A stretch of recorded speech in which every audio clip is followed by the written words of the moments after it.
자, SQLite 3를 켜주세요. 자, 저 기준으로는 cpd SQL 들어간 다음에 SQLite 3, 다음에 survey.db 들어가야 우리가 실습 중에 데이터베이스에 접근하실 수 있죠. 점 테이블 싸면은 이 4개의 테이블이 나오는지 한번 보시고요. 다음에 여기 44장 펴시면 되겠습니다. 가끔씩 조금 제가 테이블을 좀 참조하기 위해서 39장의 이 로데이터를 좀 펴두겠습니다. 이제 데이터의 평균과 범위를 계산하고자 합니다. 비지티드 테이블에서 모든 날짜 정보를 어떻게 선택하는지 알고 싶습니다. 어디 보자. 셀렉트도 일단 별표 from visited 하시면은 제가 비짓했던 모든 날짜들이 다 있고요. 그다음에 데이티드만 가지고 오시면은 데이트 정보만 나오겠죠. 그다음에 NA는 여기랑 빈칸처럼 나오게 되고요.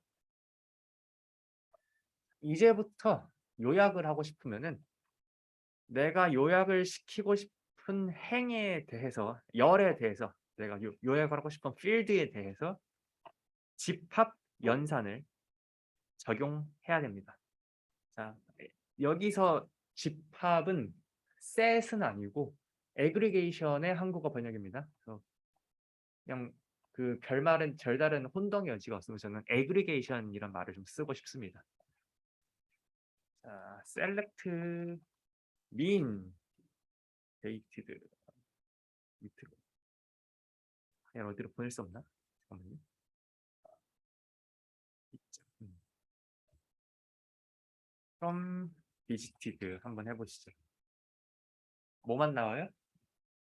자, 우선 요 데이티드랑 필드가 데이트라는 날짜를 의미하도록 사전에 정의가 돼 있다는 가정하에 SQL은 가장 이른 날짜를 여러 행을 다 출력하는 것이 아니라 내가 선택한 레코드들 중에서 비지티드 값이 그 데이티드 값이 가장 이른 것만 출력을 하죠. 어떤 식으로 됐어요? 내가 셀렉트를 했어. 셀렉트를 한 다음에 이 밸류들 중에서 미니멈 값을 지금 주는 거예요. 마찬가지로 맥스를 찾을 때는 가장 늦은 시일인 1939년 1월 7일 나오는 거를 보실 수 있고요. 그다음에 애그리게이션 펑션 중에 뭐 여러 가지가 기본적으로 내장이 되어 있는데 물론 판다스나 R처럼 아주 다양한 애그리게이션 펑션이 있지는 않습니다. 우리가 많이 쓰는 것들은 다 들어있어요. average, count, sum. average 한번 써보겠습니다. 자, 그 salt value의 평균을 알고 싶어요. 자, 썰베이 실제 판독된 값에서 내가 매저한 값이 방사능 값이 아니고 연분 값에 대해서 이 리딩의 평균을 구하고 싶습니다. 그러면은 일단 select from survey where 펀트는 cell 하시면은 그리고 select 리딩 값만 이렇게 쫙 나오는데 물론 누군가가 염분 농도를 잘못 기입한 것도 다 들어오죠.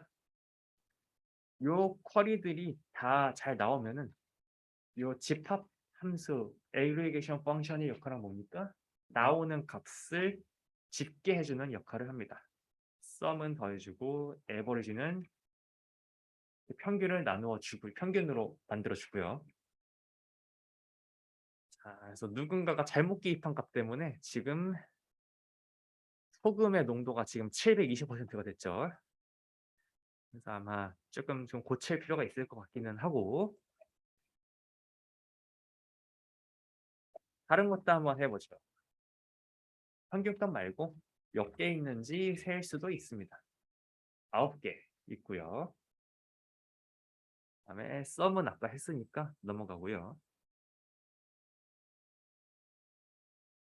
자, 여기서 특히 count에 대해서는 도형 설명이 붙어 있습니다. 사실 센다는 거는 굳이 한 필드만 뽑아서 셀 필요는 없거든요. 자, 내가 그냥 모든 레코드를 다 뽑아왔어. 모든 레코드를 다 뽑아왔어도 모든 레코드의 개수 정도는 셀 수 있죠. 그래서 카운트는 특별히 카운트 안에 별을 집어넣어도 됩니다.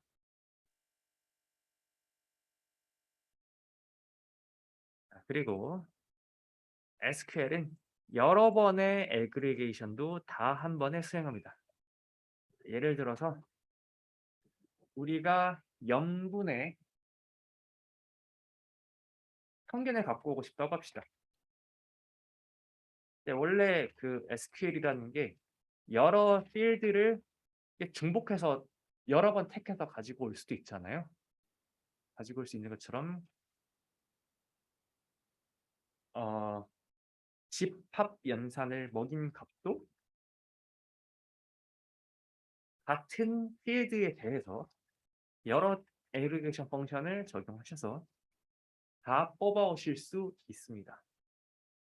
예를 들어서 리딩에 대해서 min이랑 max를 적용하면 0.05, 41.6이 다 나오는 것을 보실 수 있죠. 자, 그래서 물리적인 의미는 이 염분 측정치라는 녀석의 최대값, 최소값과 최대값을 알 수 있고요. 자, 그다음에 내가 만약에 조금 누군가가 측정을 잘못한 거를 알아 하면은 잘 측정된 것들 중에 최소값, 최대값은 얼마나 되냐 이렇게 물어볼 수도 있죠. 어떻게요? 퀀트가 솔트고 그다음에 리딩스가 자, 염분 값이 자, 합리적으로 계측이 됐다면 염분은 농도는 퍼센트니까 1보다 작거나 같다고 가정할 수 있죠. 1보다 작거나 같은 것 중에 가장 낮은 염분, 높은 염분 이렇게 계산도 해볼 수 있습니다. 자, 그러면 이 마지막 문법은 지금 로직이 어떻게 되는 겁니까? 일단 가장 먼저 적용되는 건 from survey where문이죠. 그래서 이 조건을 만족하는 행들을 다 가지고 온 다음에 그것들 중에서 reading 필드만 택해서 거기서 미니멈과 맥스 값을 계산해 주는 거죠. 자, 그다음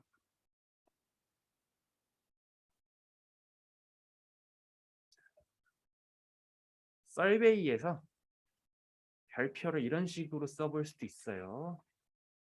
person 그다음에 person이랑 전부 다 가지고 와. 자, 이러면은 person 열 뽑고 나서 그 옆에는 또 모든 것들을 다 갖고 오죠. 그러니까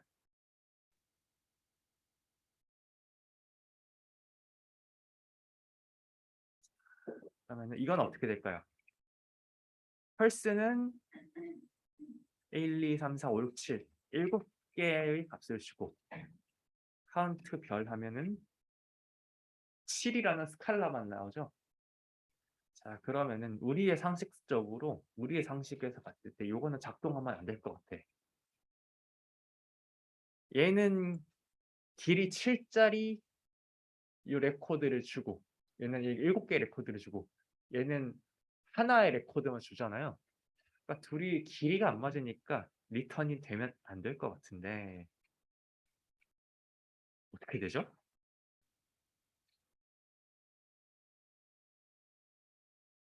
약간 알 수 없는 결과가 나왔죠. 그래서 대체 요 연산을 하면 어떤 일이 일어나는지 설명이 붙어 있습니다. 자, 왜 하필이면 지금 여기랑 어, 왜 하필 다이어의 이름이 나타날 거예요. 여기 오타입니다. 러쉬 아니면 레이스가 아니라 왜 다이어의 이름이 나타나느냐? 답은 필드를 애그리게이트 하지만 어떻게 애그리게이트 하는지 말을 하지 않기 때문에 자, 데이터베이스 관리자가 그냥 프로그램마다 입력된 로직으로 뽑아냅니다.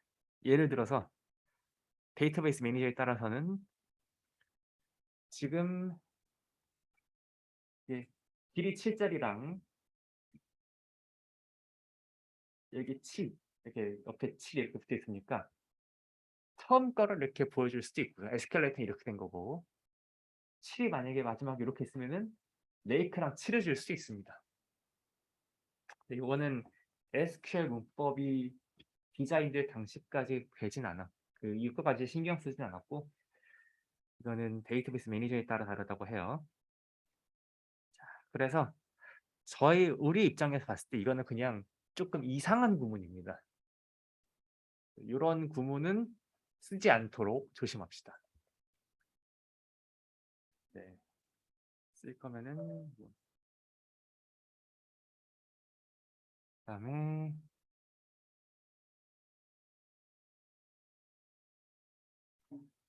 자, 애그리게이션 펑션의 가장 마지막 중요한 가지 기능은 매우 유용한 방식으로 나머지 SQL문과는 일관되지 않는다는 것입니다. 자, 만약 두 값을 더하는데 그중 하나가 널이면 결과는 널이죠. 이거는 기본적인 그 프로그래밍 규칙인데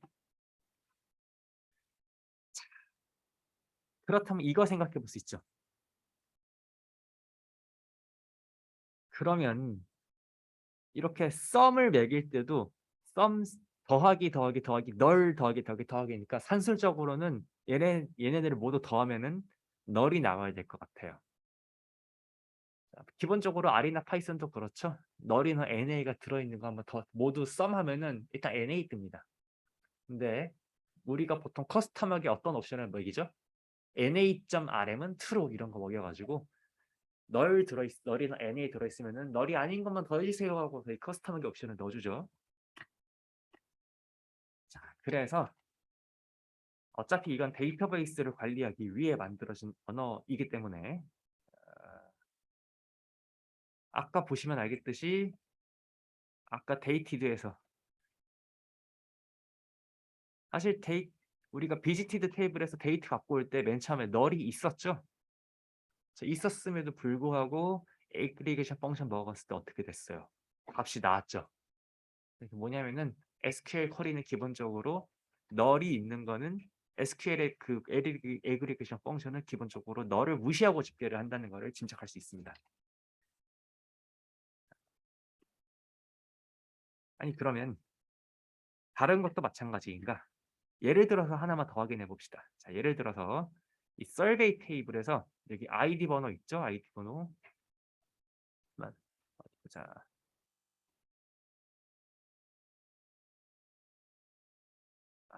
숫자로 뭐 할 만한 게 없네. 죄송합니다. 아, 아까 그 데이티드를 쓸 수밖에 없구나. 자, 만약에 너를 무시하고 애그리게이트를 시켜라라는 걸 명시적으로 하려면은 우리가 아까 뭘 했어야 되죠? 자, 지금 select min dated from visited 갖고 온 겁니다. 자, 만약에 SQL이 집계를 할 때 너를 무시하지 않았다면은 우리는 언제나 이런 커맨드를 쳤어야 될 거예요. where dated is not null. 이게 무슨 뜻입니까? 이 테이블을 가져오라는 거는 visited에서 데이트 유레이크 레코드가 널이 아닌 것만 가지고 오라는 거죠.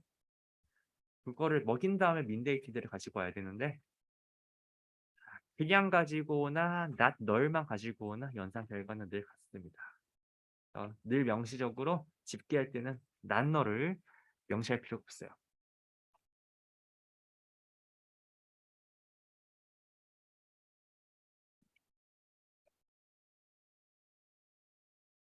아,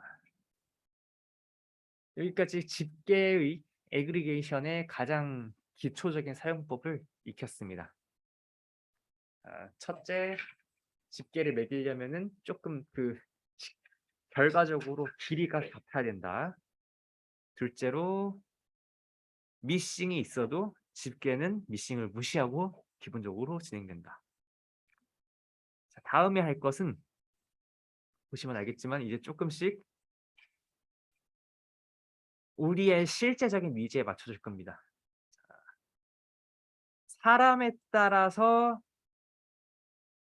어떻게 쟀고 내가 집계를 할 때 모든 컬럼을 모든 로를 레코드를 한꺼번에 집계하는 게 아니라 이제 파이썬이나 판다스나 디플라이어의 그룹 바이처럼 내가 관심 있는 그룹들로 쪼개서 그룹별로 비교를 할 수 있고 그룹별로 집계를 낼 수 있도록 해볼 겁니다. 네.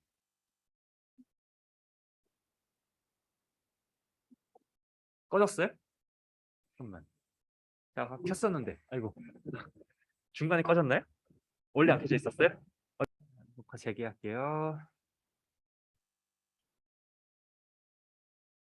자, 예를 들어서 진아가 지금 데이터에 체계적인 좀 편의가 있어서 장치가 약간 잘못됐나 보죠.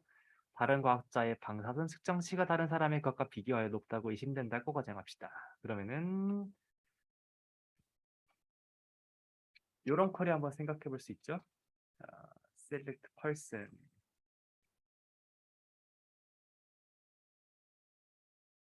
count reading. 굳이 작동을 시키진 않겠습니다만 이게 의도하는 거를 한번 짐작해 봅시다.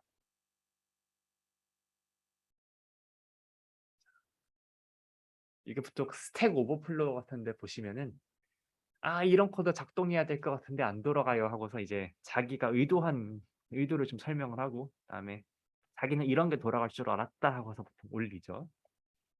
우리는 그룹 파일을 배운 적이 있으니까 대충 의도한 게 뭔지는 알 것 같습니다. 이제 사람마다 몇 번 측정했고 그 측정치가 얼마가 되는지를 좀 보고 싶은 것 같죠? 그러니까 사람마다의 그 측정 횟수와 측정치의 평균을 그룹 파일 하고 싶어. 이렇게 하면 안 됩니다. 자, 무슨 일이 일어나죠? 그래서 펄스는 길이가 7, 카운트는 얘는 길이가 1, 그다음에 얘는 다시 길이가 7이죠. 그래서 SQLite의 문법에 의하면은 717 같은 경우에는 그냥 하나만 나온다. 그래서 우리가 의도한 게 안 나와요.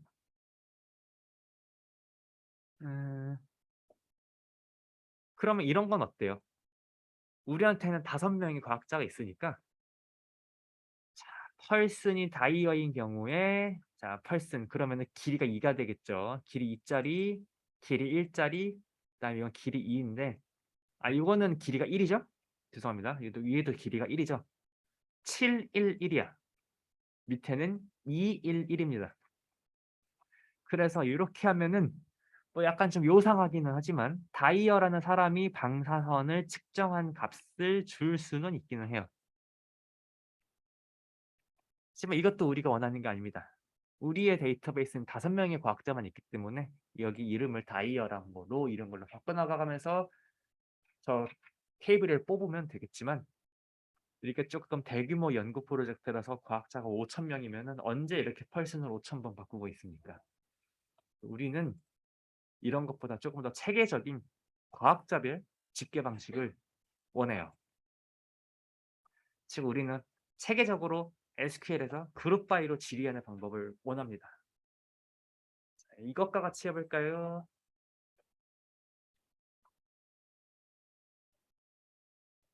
자, select person, count reading,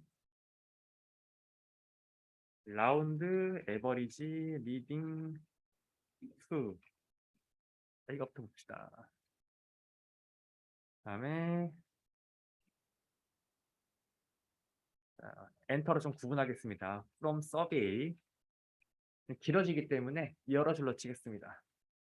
where 펀트는 라드 강사는 다음에 그룹 by person 우리가 원하는 그 그룹 바이가 될까요? 되네요.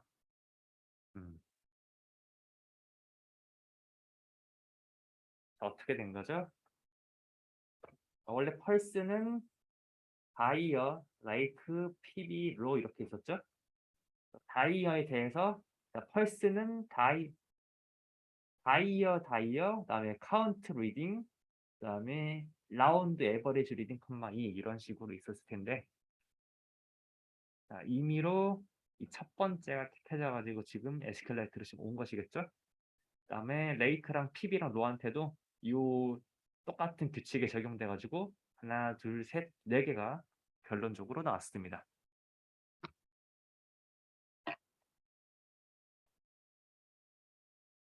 자, 그래서 자, 그룹 바이를 몰랐던 척 한번 읽어봅시다. 그룹 바이는 이름이 의미하는 것과 동일한 것을 정확하게 그래서 지정된 필드에 동일한 값을 가진 모든 레코드를 그룹으로 묶어서 집합을 각 배치별로 자, 다이어의 배치, 레이크의 배치, PB의 배치, 로의 배치별로 처리합니다.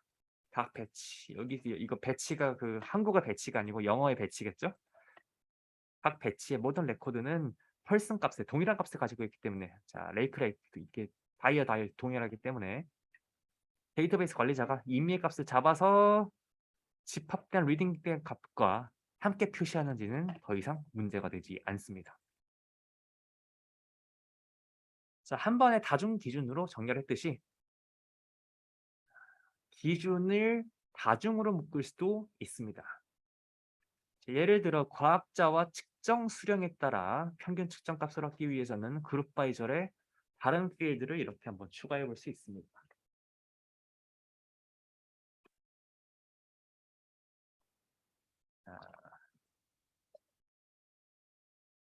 자, select person font 그다음에 지금 select에서 person font를 person의 폰트를 추가했고요. 여전히 from survey이고 그다음에 그룹 바이는 일단 where 퀀트는 나드를 하려다가 이제 안 합니다. 어떻게 모든 퀀트에 대해서 다 지금 계산해 보고 싶거든요. 그룹 바이 자체를 펄슨과 퀀트의 가능한 모든 조합에 대해서 다 카운트랑 리딩 에버리지를 갖고 와라. 해볼 겁니다. 엔터 해볼까요? 자, 보시면은 뭐 나머지는 우리가 예상한 그대로 나왔다는 것을 볼 수 있고 하나 재밌는 점은 널까지도 다 집게에 넣어주죠. 우리 사실 너를 제외하는 게 유용할 때도 있고 너를 넣는 게 유용할 때도 있는데 일단 정보를 안 잃어버리는 방향으로 지금 너를 남겼다는 것을 보실 수 있습니다. 물론 펄슨과 퀀트를 집어넣음으로써 이 집계된 수치가 어느 펄슨과 퀀트에 관한 것인지도 우리가 볼 수 있었고요. 자, 한 걸음 더 나가 보겠습니다. 이거 누가 갖고 온지 모르는 것이면 한번 제외를 해보고 싶어요. 어떻게 해볼 수 있을까요?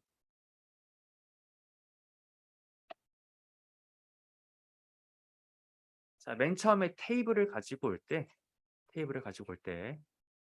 아예 널이 있는 레코드를 날려버리는 방안을 생각해 볼 수 있죠. 그래서 from survey를 하는데 where person is not null. from과 where이 내가 어떤 행을 선택할지를 결정하는 건데 거기서 아예 널인 행을 다 날려버립시다. 그 다음에 다시 그룹 바이로 펄슨 컨트롤 하시면 자, 이번에는 널이 아닌 그 그룹과 펄슨에 대해서 정렬이 된 거를 보실 수 있어요. 자, 그다음에 여기서 한 걸음 더 나가 보겠습니다.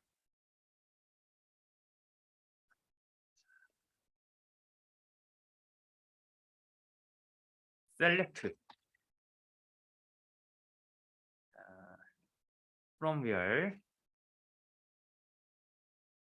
그다음에 나중을 위해서 중간 엔터를 일단 from과 where를 붙여서 쓰고 그룹 by까지 하고 나서 여기까지 하면은 화면에 뭐가 출력될지는 결정이 됩니다. 결정이 되는데 출력을 내 입맛대로 출력을 좀 재조정, 재정렬해 보겠습니다. 바이가 두 개 있어 가지고 헷갈릴 수 있는데 펄슨에 대해서 제1 기준으로 오름차순 정렬하고요. 그다음에 퀀트 순으로 제2 기준으로 오름차순 정렬을 합시다.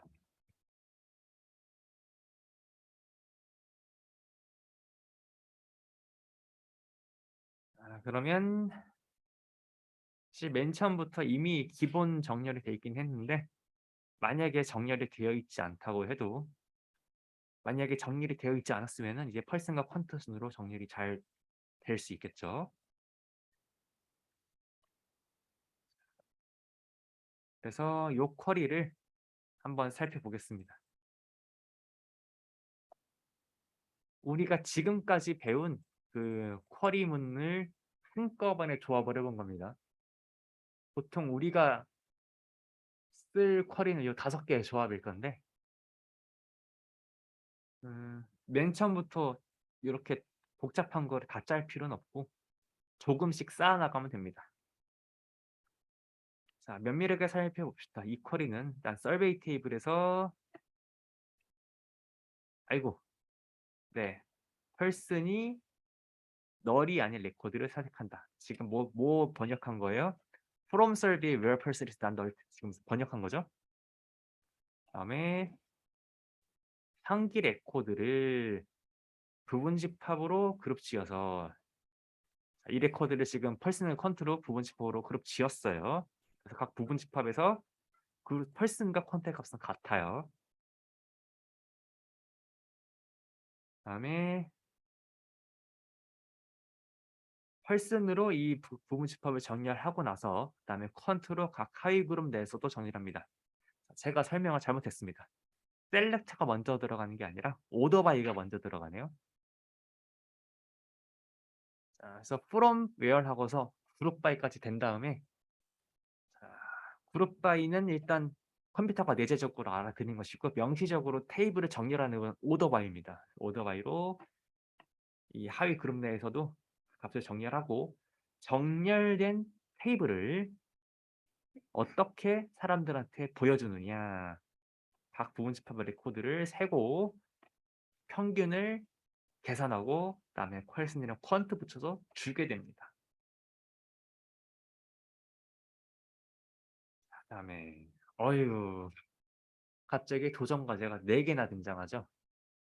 이제부터 데이터셋이 주어졌다고 하면은 이 5개를 조합하면 거의 뭐든지 다 할 수 있거든요. 어, 이제 조금 우리가 진짜로 쓸모 있는 도전 과제들을 좀 만나게 됩니다.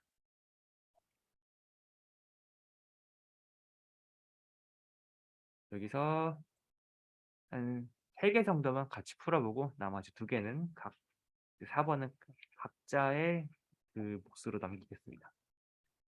자, 프랭크 패러도비는 얼마 많이 온도 측정치를 기록했고 평균값은 얼마인가요? 자, 온도는 여기 템프입니다. 이거 어떻게 하면 되겠습니까? 한번 10초 정도 생각해 볼까요?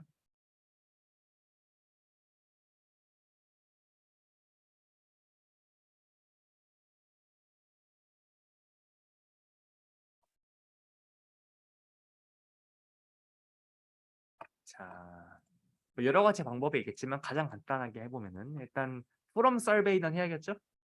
그다음에 그 중에서 나는 프랭크 패러도비에만 관심이 있어. 그러면은 from survey에서 where를 뭐로 주목하면 되나요? where take where person은 PB. 그다음에 온도만 갖고 오면 되죠? 그래서 where quant and where문에다가 and quant는 temp. 그다음에 select를 뭘 하면 돼요? average reading 하면 되겠죠? 아이고. 조합하면은 자, where from survey where person은 프랭크 패러더비 and 내가 측정할 거는 템프. 그러면 이 레코드를 다 골랐어요. 근데 자, 셀렉트 뭐 갖고 와요? 에버리지 리딩스. 물론 이렇게 갖고 와도 되고 이미 이 사람이 프랭크 패러더비라는 걸 알기 때문에 자, 펄스는 무조건 PB만 있겠죠? 그래서 데이터베이스 매니저가 임의로 어떤 그 펄슨 값을 갖고 와도 상관이 없습니다. 자, 그래서 온도 평균은 마이너스 20도라는 걸 알 수 있습니다. 다음에 두 번째, 집합 값의 평균은 평균의 정의 다 아시죠? 자, 값이 1.0, 널 5.0으로 주어졌을 때 에버리지 함수는 뭐가 나올까요?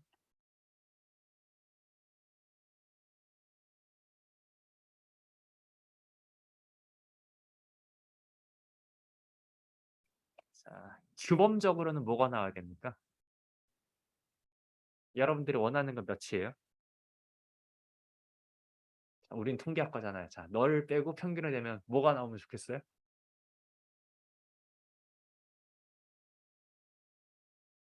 3이 나오면 좋겠죠? 네. 지금 저희가 요 널 값이 있는 그 테이블이 따로 없어가지고 테스트는 좀 자기적으로 만들어야 되는데 뭐 이 정도는 그렇게 되겠거니 하고 넘어갑시다. 3.0을 반환합니다. 다음에 각 개별 방사선 측정값과 평균값 사이의 차이를 계산하고자 합니다. 자, 개별 방사선 측정값과 평균값 사이 차이 편차 계산하고 싶은 거죠. 쿼리를 다음과 같이 작성합니다. select reading minus average reading from survey where quant는 rad. 상기 쿼리는 어떻게 작동할까요? 한번 작동시켜 보실래요?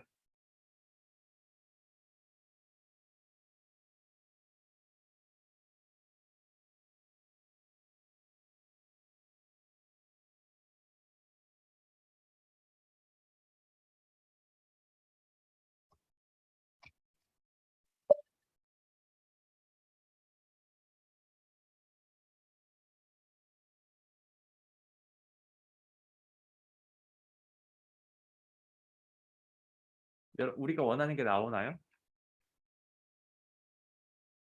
안 나오죠? 자, 이유가 뭐죠?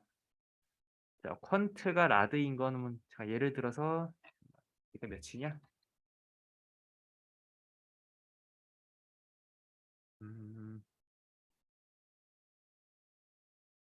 이렇게 보면은 8개죠.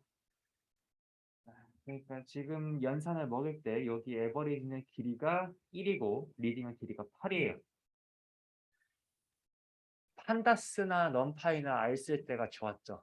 판다스나 넘파이 쓸 때는 길이가 다른 거 만나면은 길이가 짧은 쪽이 브로드캐스팅에 대해서 길이가 8이래요. 하지만 SQL은 뭐 나름의 이유가 있죠. 나름의 이유가 있는데 이 길이가 다른 게 만나면은 얘를 임의의 하나를 그냥 택해버리네요. 하나에 맞춰서 하나가 나옵니다. 그러면은 우리의 숙제로 일단 남겨두고 넘어갈 건데 고민이 되기 시작하죠. 편차 같은 거를 SQL에서 어떻게 계산할 수 있을까? 다른 말로 하면은 길이가 서로 다른 걸 쿼리를 할 때 길이가 짧은 쪽을 어떻게 브로드캐스팅 할 수 있을까? 조금 고민이 되기 시작합니다. 숙제로 남겨두고 일단 다음으로 넘어가도록 하겠습니다.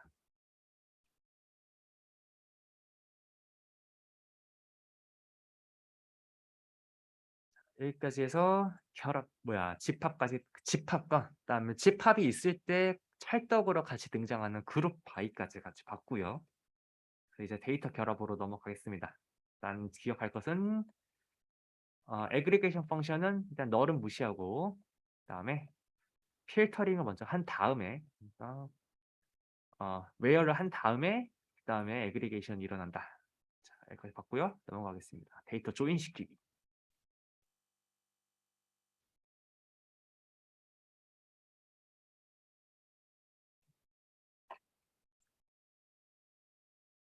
과거 기상 자료를 집계하는 웹사이트에 데이터를 제출해야 돼서 이제 진화는 위도, 경도, 날짜, 수량, 측정값 형식으로 자료를 체계적으로 만들 필요가 있습니다. 자, 근데 위도랑 경도 자료는 사이트에 있고요. 그다음에 측정 날짜 정보는 비지티드 테이블이 있고요. 그다음에 측정값 자체는 서베이 여기 데이터에 테이블 있죠. 어떻게든 좀 묶어야 돼. 이러한 작업을 하는 SQL 지리문이 조인입니다. 어떻게 동작하는지 확인하기 위해서 예제로 이 사이트라는 테이블과 visited라는 테이블을 조인시키면서 출발해 봅시다. 일단은 조인의 대전제 조건은 뭐죠? 조인을 시킬 공통의 키가 있어야 됩니다. 그렇죠? 물론 뭐 판다스라면은 언제나 기본적으로 판다스 프레임의 로에 있는 인덱스 번호가 있기 때문에 인덱스 번호 기준으로 조인을 시킬 수도 있지만 뭐 R이나 SQL은 키를 따로 지정해야 됩니다.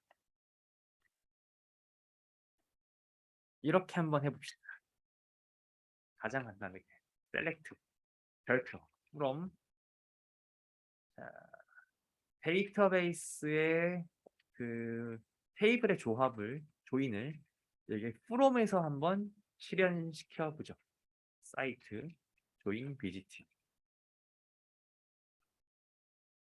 이게 과연 먹힐지 자신은 없지만 무작정 실행시켜 보겠습니다. 뭐가 나온 걸까요?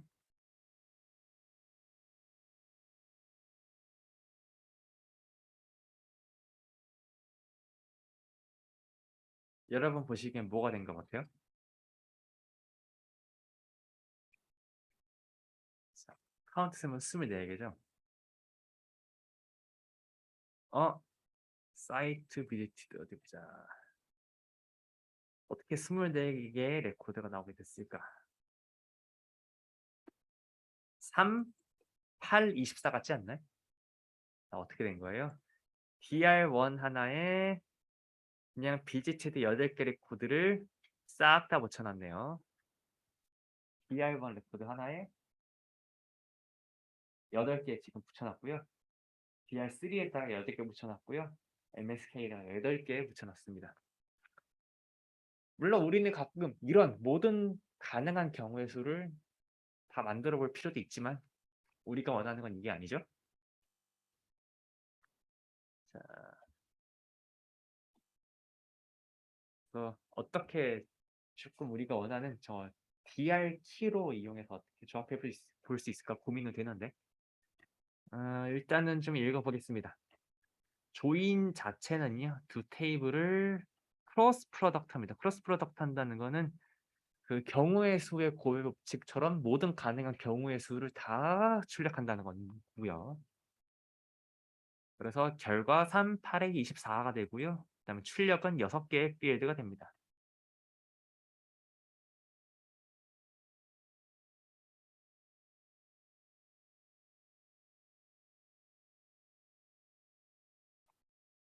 그러면은 우리가 원하는 그 공통의 조인 키는 어떻게 지정을 하느냐. 조인을 하기는 하는데 이걸 붙여줍시다. 셀렉트 별은 다 하고요. 자, 조인 키를 지정합시다. on. 이렇게 우리가 원하는 건요. 자, 사이트에서의 네임이 비지티드에서의 사이트랑 같기를 원하죠. 자, 그래서 DR1, DR1에 다 롱디티드, 레티티드가 마이너스 49.85, 마이너스 128.57이 옆에 붙어 있기를 바라고 있어요. 이거를 실행하려면은 자, 레프트 테이블에 사이트의 네임이 visited의 사이트랑 같다고 이렇게 조인 키를 선언을 해줘야 됩니다. 이걸 실행시켜 보면 어떻게 되나요? 자, 이제는 사이트에 3개의 컬럼 나오고 그다음에 조인에 3개 컬럼 나오죠. 그다음에 dr1 이 visited에서 사이트에 해당하는 녀석이 그다음에 그 사이트의 네임에만 매칭이 돼 가지고 딱 8개의 레코드에 대해서 우리가 원하는 위드와 경도만 이렇게 딱 붙었습니다. 일단 그래서 가장 기본적으로 기본 키 붙이는 방법은 우리가 지금 했고요. 자, 그래서 이제 조금 더 구체적으로 보기 위해서 파악해 봅시다. O는요, 사실은 뭐 어떤 역할을 하냐면 where과 같은 역할을 합니다. 특정 테스트를 통과한 레코드만 간직합니다. 자, 어떤 테스트? 자, 위에 크로스 프로덕트에서 dr1이 같은 것들, dr3가 이렇게 같은 것들, 여기까지. 그다음에 MSK4가 같은 것들만 남겨가지고 지금 8개가 됐다고 생각할 수도 있죠. 그래서 테스트를 통과한 레코드만 간직한다고 볼 수도 있는데 다만 내부에 돌아가는 로직에서 차이점이 있습니다. O는 레코드가 생성되는 장면에서 레코드를 필터링하는 방면에 그러니까 내부적으로 24개를 만들었다 8개로 줄이는 것이 아니고 where은 조인 작업이 완료될 때까지 기다리고 난 뒤에 그러니까 내부적으로는 24개의 레코드를 만든 다음에 필터링을 한다고 합니다. 컴퓨터한테 누가 조금 더 메모리한테 누가 효율적이겠어요? 온이 조금 더 효율적이겠죠? 쿼리에 레코드를 추가하자마자 데이터베이스 관리자 SQLite는요. 다른 사이트에 관한 조합된 정보는 안 써진 정보는 다 버려버리고 원하는 것만 남깁니다. 여기서 하나 주목할 점은 조인 결과의 필드 이름을 명기하기 위해서 테이블 이름에다가 점을 붙여서 필드를 붙였다는 점에 한번 주목해 봅시다. 이렇게 하는 이유는 테이블이 동일한 이름을 가질 수 있고 자 테이블에서 지금은 운 좋게 다 테이블의 필드명을 조금 다 분리를 해놨는데 만약에 사이트에도 이 네임 컬럼의 네임이고 비지트드에서 이 컬럼의 이름이 네임이야. 그러면은 내부의 쿼리문을 짤 때 그냥 네임이라는 컬럼 이름만 가지고 놀면 이게 사이트 테이블의 네임인지 비지트드 테이블의 네임인지 알 수가 없거든요. 둘을 분리해주기 위해서는 테이블 이름 점 필드 이름으로 하는 것이 그 각 필드의 구분에 유리합니다. 예를 들어서 펄슨과 비지티드 테이블을 조인한다면 펄슨과 비지티드 테이블을 조인하면은 아이고 심지어 여기는 필드명이 같은데 의미하는 게 다르죠. 결과는 각각 원래 테이블에서 아이덴티라고 불리는 필드를 상속합니다. 자, 그래서 조금 난이도를 높여봅니다. 이제는 조인한 다음에 원하는 3개의 칼럼을 택하고 그러고 싶어가지고 이제 점 표기법을 사용해서 가지고 올 겁니다. 자, 아까의 문법 그대로 남기시고요. 내가 여기서 뭐만 가지고 싶냐면 조인을 해야만 파악할 수 있는 거 롱디튜드, 레티튜드, 그 다음에 데이트 이렇게 갖고 올 겁니다.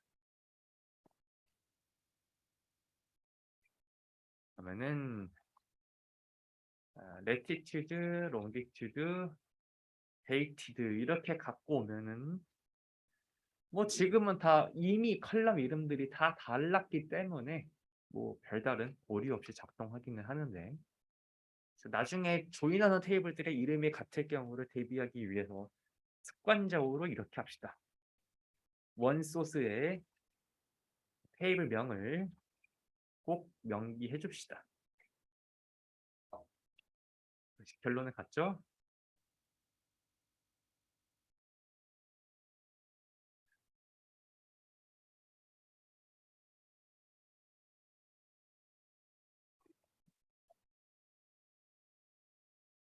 SQL이 조인부터 좀 어려워지더라고요.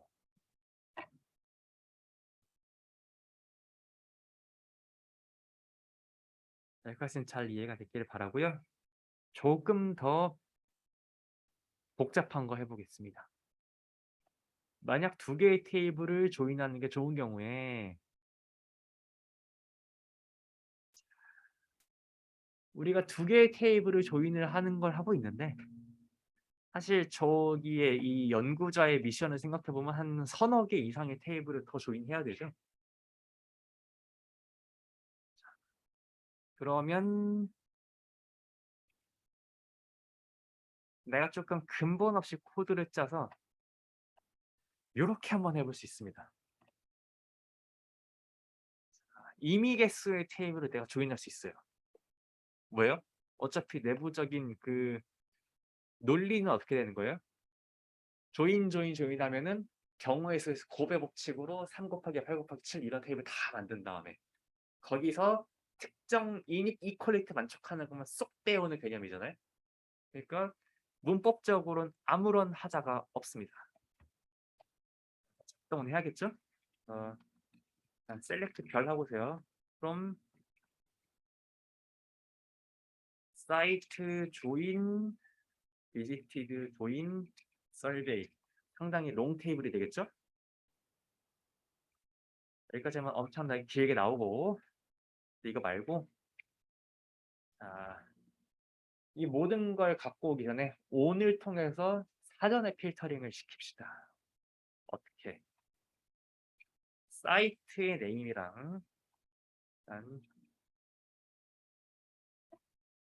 일단 사이트에서 네임이랑 비지티드의 사이트는 같게 만들고 하고요. 그다음에 자, 그다음에 비지티드의 이 숫자 번호가 이 서베이의 이 테이큰 숫자 번호랑 같은 의미를 갖기 때문에 이거는 테이블 설계할 때 원래 이렇게 만든 거죠. 자, and로 어차피 on이 의미적으로는 where가 똑같기 때문에 where가 똑같은 조건에 붙입니다. where가 똑같이 이렇게 그 구문을 씁니다. and visited.ident는 survey.taken 이렇게 하면은 이 광활한 테이블들 중에서 서로 같은 것만 dr1이 dr1이랑 매칭되는 것만 그다음에 619번이 619번에 매칭되는 것만 쏙 가지고 오겠죠. 그다음에 여기까지 하면은 아이고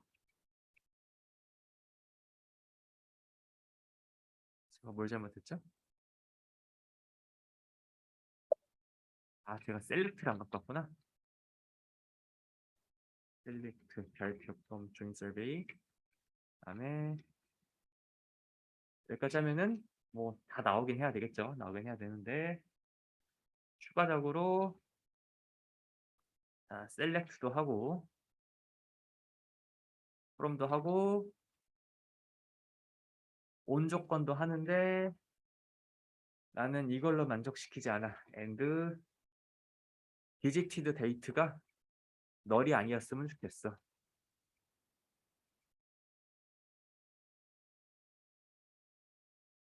그리고 dated가 난 널이죠. 이게 여러 줄 분리해서 치면은 한 줄에서 신텍스 에러가 나면은 다 다시 쳐야 되는 귀찮음이 있습니다. 이렇게 세 줄 치면은 일단 우리가 컬럼을 선택하기 전까지는 다 나온 걸 보실 수 있고요. 그 다음에 여긴 생략하겠습니다. 사이트 렛, 사이트 롱, 그다음에 비지티드 데이티드, 서베이 퀀트, 서베이 리딩 하면은 이제 그 연구자가 원했던 이 위도 경도에서 이 날짜에 이 퀀트를 쟀더니 리딩이 얼마였다. 이런 아주 다른 사람이 보시기에 좋은 테이블 형태로 만들어진 거를 이제 보실 수 있습니다. 여기서 뭐 갖고 온 거예요? latitude, longitude, 그다음에 dated, 그다음에 퀀트, 그다음에 reading 이렇게 갖고 왔네요.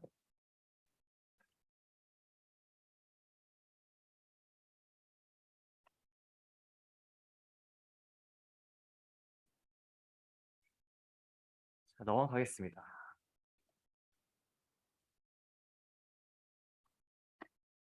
이제 또 원리를 읽어보겠습니다.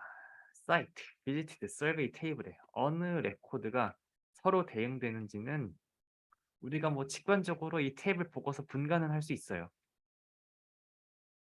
자, 근데 조금 깊이 들어가려면 이 테이블이 기본 키와 외래 키를 가지고 있기 때문입니다. 자, 드디어 그 근본 없이 나가던 데이터베이스 진도에서 근본이 하나 등장합니다.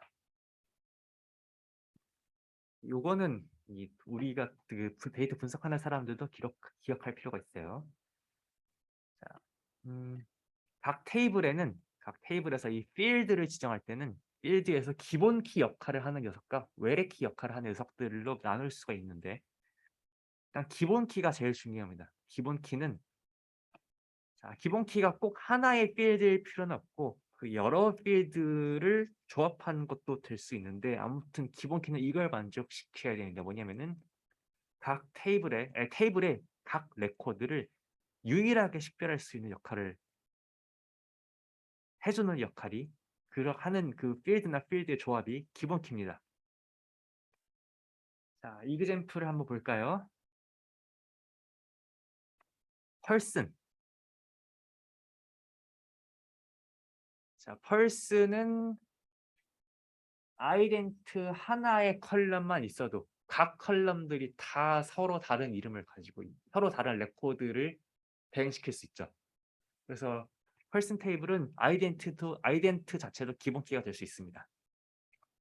그다음에 현재 예제에서는 펄슨과 패밀리 자체도 각자가 다 다르기 때문에 다 기본 키 역할을 할 수는 있어요. 근데 우리가 보통 알잖아요. 뭐 이 패밀리 네임에서 김씨가 얼마나 많아요. 그렇죠? 그다음에 뭐 이렇게 이름에도 영철 이렇게 이름이 같은 사람이 여러 개가 될 수 있죠. 이렇게 이름이 같은 사람들이 조금 들어있다면 이 패밀리와 펄슨은 기본 키가 될 수 없고요. 만약에 예를 들어서 아이덴트라는 컬럼은 김영철 1, 김영철 2 이런 식으로 각 레코드마다 다 서로 다른 값이 저장되어 있다면은 이 아이덴트라는 필드는 기본 키를 할 수 있습니다.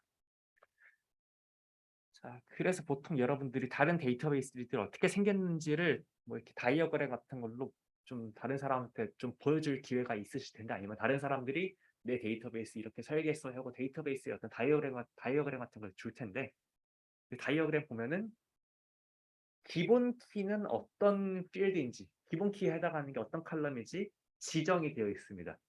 어떠한 형태로든요.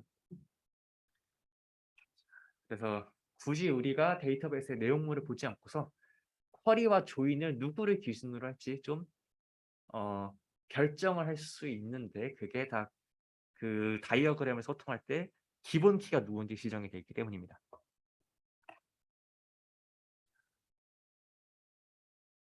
그러면은 여기 봅시다. 서베이 테이블 테이큰 기본 키 될 수 있나요? 안 돼요. 이게 619만으로는 두 개 모든 레코드를 다 식별할 수 없잖아요. 펄슨도 안 돼요. 퀀트도 안 되죠. 근데 어 펄슨 컴마 일단 있는 레코드 기준으로만 보면은 테이큰 컴마 펄슨 컴마 퀀트 세 개의 조합으로는 이 모든 레코드들을 다 유니크하게 식별할 수 있나요?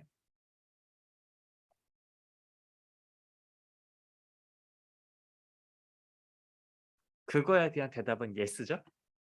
네, 그러니까 물론 기본 키를 지정하는 거는 데이터베이스를 처음에 만들 때 내가 이 컬럼은 기본 키가 될 거야 하고 지정을 하는 것이지만, 어, 그냥 개념적으로만 봤을 때 이 세 개를 조합하면은 그 레코드들을 유니크하게 식별한다라는 그 조건을 만족해서 기본 키의 정의를 만족시킬 수는 있습니다.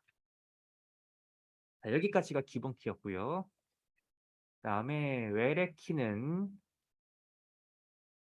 또 다른 테이블에 있는 유일하게 무슨 소리죠? 자, 외래키는 또 다른 테이블에 있는 유일하게 레코드를 식별하는 하나의 값이다. 즉, 외래키는 다른 테이블에 존재하는 테이블의 기본 키다. 이거 약간 어렵습니다. 자, survey.pulse는 이거 자체는 기본 키는 아닌데, 이거 자체는 기본 키는 아니에요. 그런데 얘는 외래 키입니다. 왜냐면은 자, 요 키는 요 컬럼은 사실 펄슨 테이블에서는 아이덴트로서 기본 키가 되거든요. 자, 그래서 조금 평서본으로 쓰자면은 어떤 테이블에서 외래 키는 나한테는 기본 키는 아닐 수도 있는데 다른 테이블에서는 기본 키 역할을 하면 이제 외래 키입니다.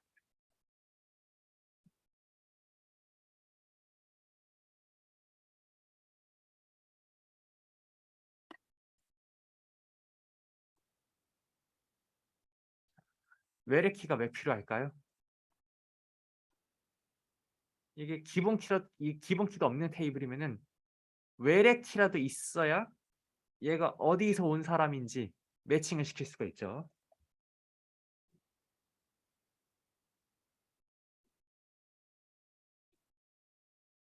자, 한번 읽어보겠습니다. 대부분의 데이터베이스 디자이너는 모든 테이블은 잘 보십시오. 모든 테이블입니다. 모든 테이블. DB를 짜는 사람들이면은 모든 테이블에 다 기본 키가 있어야 된다고 믿습니다. 이래야 관리를 하기가 편합니다. 자, 그러니까 지금 이 테이블은 사실 우리가 보기엔 조금 만족스럽지 않고요. 요 4개의 테이블에 테이블마다 다 기본 키가 있도록 만드는 방법 간단합니다. id 1, 2, 3, 4, 5번 id 1, 2, 3, 4, 5번 id 행을 어떤 테이블마다 다 추가해가지고 1, 2, 3, 4, 5, 6, 7, 8, 9, 10, 11 이렇게 있도록 하면은 물론 이 id 행이 이 데이터에서 어떤 물리적으로 의미를 갖고 있는 건 전혀 아닙니다. 그렇지만 내가 그냥 데이터베이스 관리자로서 그냥 내가 이걸 아무런 맥락적인 지식 없이 이걸 다 관리하는 사람으로서 레코드 하나하나의 이 번호 자체는 부여할 수 있습니다. 마치 엑셀 파일에서 저기 1, 2, 3, 엑셀 켜시면 어떤 CSV 파일을 열든지 1행, 2행, 3행, 4행, 5행 다 숫자 써 있잖아요. 열에도 A, B, C, D 다 써 있고요. 그 정도 역할은 늘 저 아이디 행을 추가하면은 할 수 있습니다.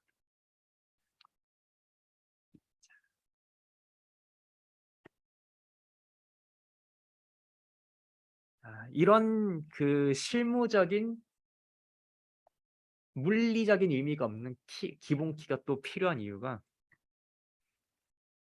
내가 만약에 데이터를 나중에 변경을 했다고 해도 한 곳의 변경이 어 어디 보자. 어딘가를 바꿨을 때 내가 어딘가를 바꿨다는 거를 좀 의미하게 할 수 있습니다. 네. 그러니까 조금 그 구체적인 맥락은 제가 따로 이렇게 말씀을 딱 생각나는 건 없는데 뭐 예를 들어서 이런 상황이 있을 수 있죠. 734 번에서 레이크랑 그다음에 PB가 뭘 쟀는데 사실은 PB가 잰 게 아니고 이게 PB가 잰 게 아니고 레이크가 쟀던 거예요, 이거를. 그래서 SQL에서 대치하는 기능이 있거든요. 여기만 레이크로 바꾸고 싶어. 그러면은 구문을 짤 때 자, 물론 테이큰이랑 펄슨이랑 퀀트를 합쳐서 기본 키를 만들 수도 있지만 실무적으로 저 734 PB 라드에 있는 저 PB를 레이크로 바꿀 때 가장 편한 방법은 우리가 뭐 이렇게 이 데이터베이스 관리하는 사람이면은 가끔씩 수동으로 데이터 볼 거거든요. 그냥 제가 만약에 이 데이터 관리하는 사람이면은 where 5번으로 들어가 가지고 PB를 레이크로 바꾸라라는 방법이 가장 편할 겁니다. 그다음에 그렇게 하면은 나만의 로그를 남길 때도 편해요. 나중에 분명 어떤 원자료의 어떤 변형을 만든다는 거는 나중에 어떤 나비 효과를 만들지 모르거든요. 근데 5번 이 아이디얼이 없어. 자, 그러면 PB가 레이크로 바뀌기 전에 지금 레이크로 뒤집어 써 있다고 해봐요. 자, 그러면은 734 컴마 PB 컴마 레이크를 PB를 거기서 PB를 레이크로 바꿔라라는 걸로는 이게 5번 테이블의 변화를 일으킨 건지 사실은 알기가 어려워요. 잘 생각해 보면은 그 문법만으로는 지금 이 경우는 쉬울 수도 있는데 변경 내역을 추적하기가 좀 힘들 수도 있거든요. 근데 내가 5번 이름을 남겼다. 그러면은 내가 나중에 변경 내역을 보고서도 어떤 사람이 5번에 그 펄슨을 레이크에서 PB에서 레이크로 바꿨구나 하는 걸 금방 알아차릴 수가 있습니다. 어, 딜연하실 때 이렇게 지금 빨간색으로 쳐는 의미 없는 열 추가하는 거는 늘 권장을 드립니다. 그다음에 또 실제로 이 방법은 흔하게 사용되는데 스튜던트 넘버, 페이션트 넘버스 같은 걸 이름 아이디로 사용하고 뭐 몇몇 데이터베이스 시스템, 그다음에 고유 레코드 식별자료 거의 항상 판명을 시킵니다. 자, 다음 쿼리가 시범적으로 보여주듯이 자, 테이블의 레코드가 추가됨에 따라서 사실 SQLite 자체는 레코드에 숫자를 붙이고 쿼리 자체에서 이렇게 붙여진 레코드 숫자를 쓰기는 씁니다.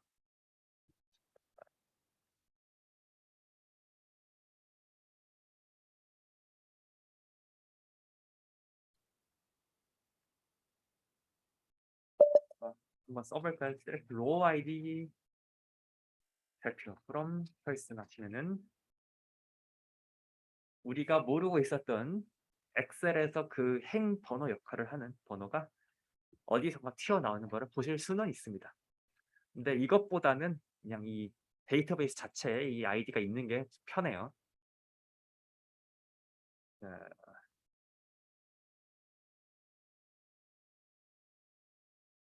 가끔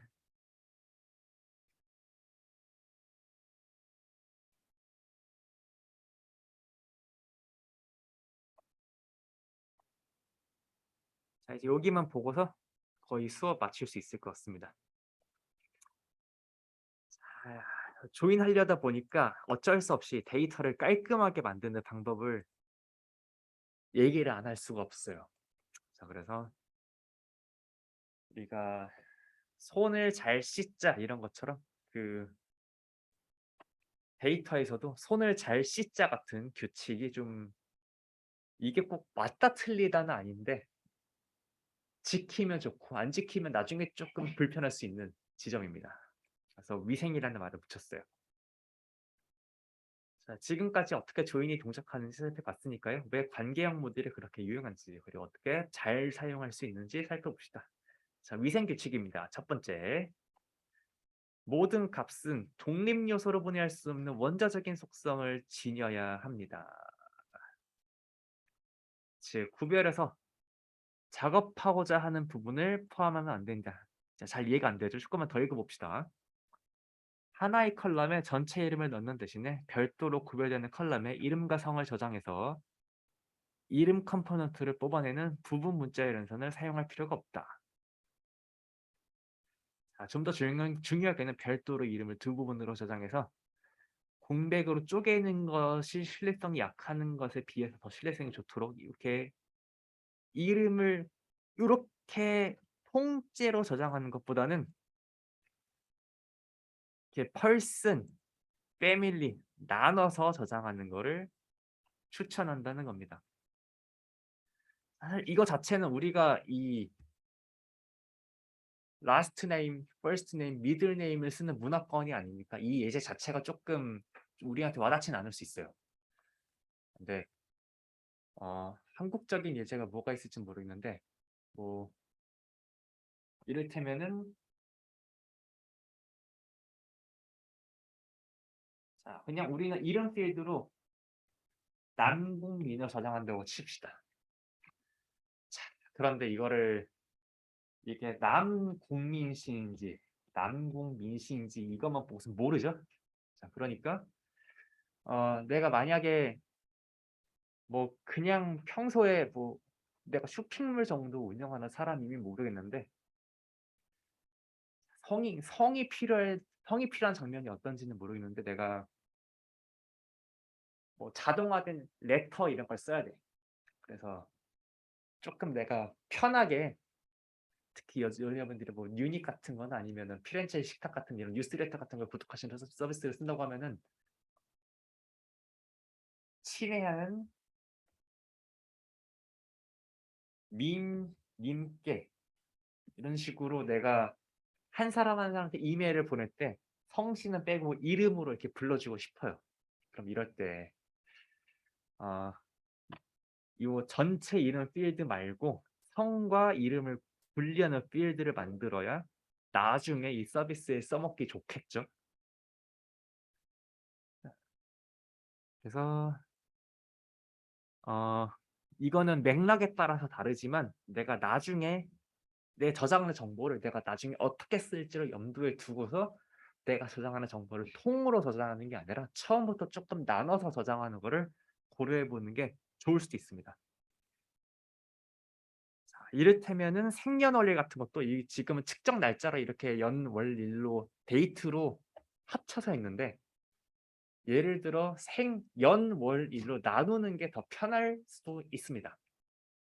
이거는 뭐 상상해서 얘기해 보진 않을게요. 두 번째가 조금 더 중요합니다. 자, 모든 레코드는 유일한 기본 키를 가져야 합니다.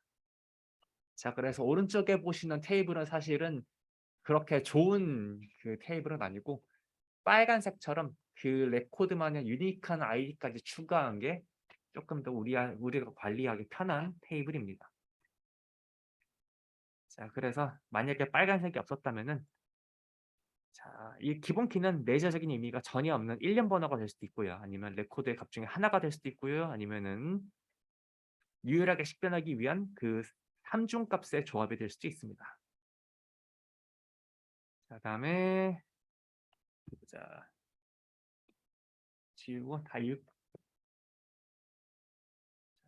세 번째 규칙. 불필요한 정보가 없어야 된다. 예를 들어 사이트에서 다음과 같이 비지 테이블을 다시 작성할 수 있죠. 자, 만약에 사이트 없이 비지티드 테이블을 썼다면 어떤 불편함이 있죠? 자, 롱디튜드랑 레티튜드 값이 계속 중복돼서 저장되는 것 같은 느낌이 있죠.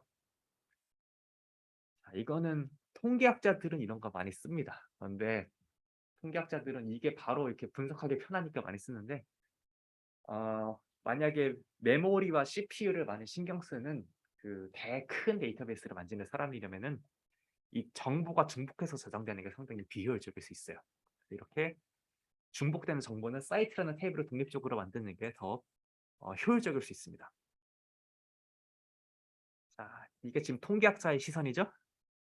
하나의 마스터 테이블이 있으면은 편하긴 한데 그러면은 자, 사실은 더 심도 있는 문제가 있습니다. 뭔가 조작된 데이터를 일관성 있게 관리하기 어렵대요. 특정한 사이트에 특정한 방문 날짜가 잘못됐다면은 데이터베이스에서 마스터 테이블이 있었다면 다수의 레코드를 다 변경해야 되는데 그런 것이 오히려 분리된 테이블이 있다면은 훨씬 더 관리하기 쉽다는 것이죠. 그다음에 네 번째 규칙은 모든 값의 단위가 명시적으로 저장돼 있어야 됩니다. 염분 농도처럼요. 이거 퍼센티지가 아닌데 이게 퍼센티지나 아니면 이런 거를 구분하지 못해서 잘못됐죠. 그래서 로에 대해서 그런 그 염분치 측정에 이상이 있었고요. 자, 때문에 굳이 정답, 오답이 아니라 그냥 실무적인 측면의 이야기지만 이런 조언들을 염두에 두면 좋을 것 같습니다. 다음 시간에 도전 과제부터 살펴보도록 하고 그다음에 테이블 만드는 거 마지막 진도 나가도록 하겠습니다. 고생하셨어요.